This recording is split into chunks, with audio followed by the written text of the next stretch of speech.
guys, what's up? We kicking it again, and I am very excited today. We have an incredible guest. He's a rapper, artist, songwriter, entrepreneur. It's Mr. Kc. What's up, man? How you doing, man? All right, thank you for coming out and kicking it with me today. Yeah, you know, support, man. That's what I'm doing from young brothers out here. That's right, that's right. I want this world to get to know you, man. I know you, but I want them to know. I want them to know you. Tell me, where did you grow up? I grew up in Los Angeles, South Central, California. You know, more like the hood areas, more the other type of areas. But I went to school out in like the Park Palisades area. So it's like I was getting both sides. Like, I seen the hood, and I seen where I could be going. Wow. Yeah. Oh, okay. So let me ask you this, because we know that you're a rapper now and writer and all this stuff. So when did that start? When did you say it's something me said I wanna rap? I think it became like a serious thing for me, like right when I graduated, because it was like I didn't know where I was going. It was like this could be one way, so I just took that way. And so did you immediately start writing? Where did that passion come from? What? It came out more when I started going to school, and I was doing my prerequisites for nursing, and then I got into a speech class. Then I felt like that was more of what I wanted. I wanted to present and actually speak to people. So is there certain themes that you have in your writings? Or? Things, I would say the thing is really just what I preach is education and bettering yourself as you. Wow. Bettering yourself instead of like trying to find a cause or anything. It's like you gotta better yourself before you go and try to find a cause to like be helpful in. So. Wow, that's interesting, man, because you're saying you got sort of both sides. You were here and you're one place, but you found it in you to keep trying to better yourself. And that's your message.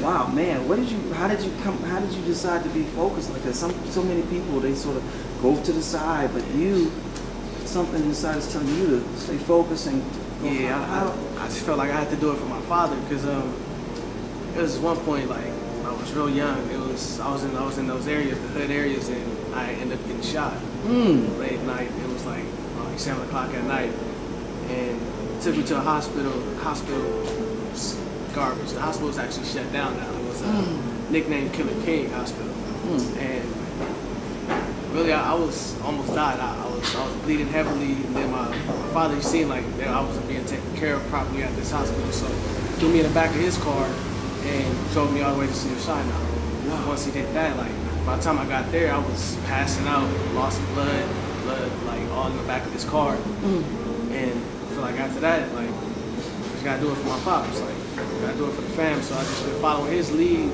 even though he hasn't even been guiding me in my music. He's just been guiding me through life. That's right. It's like I just been transitioning it over from life to this music. So I've been doing it. I gotta do it for my pops. That's amazing. Now you said that you are in school. There's nursing classes.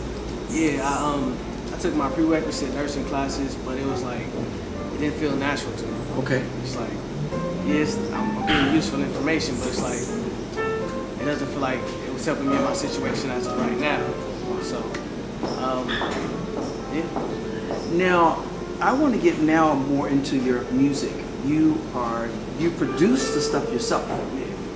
And you're writing the stuff yourself. Yeah, exactly.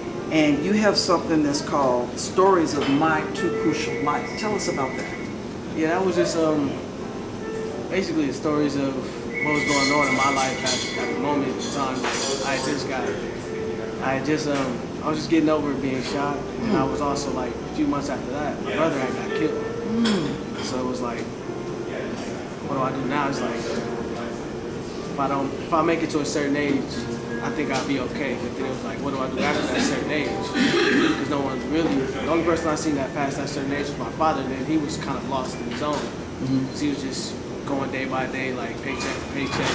He was handling stuff, and I was like, how can I get wealth and push past something that makes something for all of us, as far as my family and people that are around everyday life, like you, man. Make something that we can keep on going for generations and generations, having an actual culture. So this is in a CD. Yeah. So how could we get your CD? The CD is uploaded on SoundCloud. And that's Kc Eddy at SoundCloud, Ceddy J. And what I'm gonna do is I'm gonna put all your information right down here so that everybody can go out and see it. Sure. So that's your CD. It's a mixtape. Yeah, it's a mixtape. And then also you have a couple of videos. Tell us about those. Yeah, I have two videos. One video is Crooked, which I had made that after I was working with somebody at Atlantic, a producer at Atlantic, and things kind of went sour. He was like accusing us of like people I was going to the studio with. He was accusing us of stealing things, and then he found out that I didn't steal anything. And it was like, why are you accusing me? It was a whole bunch of things. Okay. Okay. Yeah, the song is about him, and I did it in his studio, actually. Yeah. So yeah, that was like, this last track, I'm gonna just do it, and I want the track back also. So I did the track, and I was just like, you know what, this is how I'm feeling right now. I released it that. Then I also made a video to it, and that's what that is. It's called Crooked. It's on YouTube. And the second video is a song off of my new mixtape, I Am Too Crucial, and the song is Loco, 3 exclamation marks. So let me ask you this. I can see the inspiration for Crooked. What are some of the other things that inspires you to write music? I would have to say the ladies. Hey, Yeah. How did you play that? Yeah, females is how they move and how they make me feel. That's right. Are there other artists that were some of your influences? I'll say other artists is like Tupac, and then I'll say more recent is like Childish Gambino, Nipsey Hussle, E40. That hustle mentality, that entrepreneurial mentality.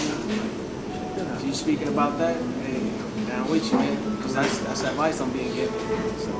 I like that, man. I like the idea that you're taking your career in your own hands. You're not waiting for somebody to do the things. You're producing, you're writing, and not only that, but you also have a clothing line.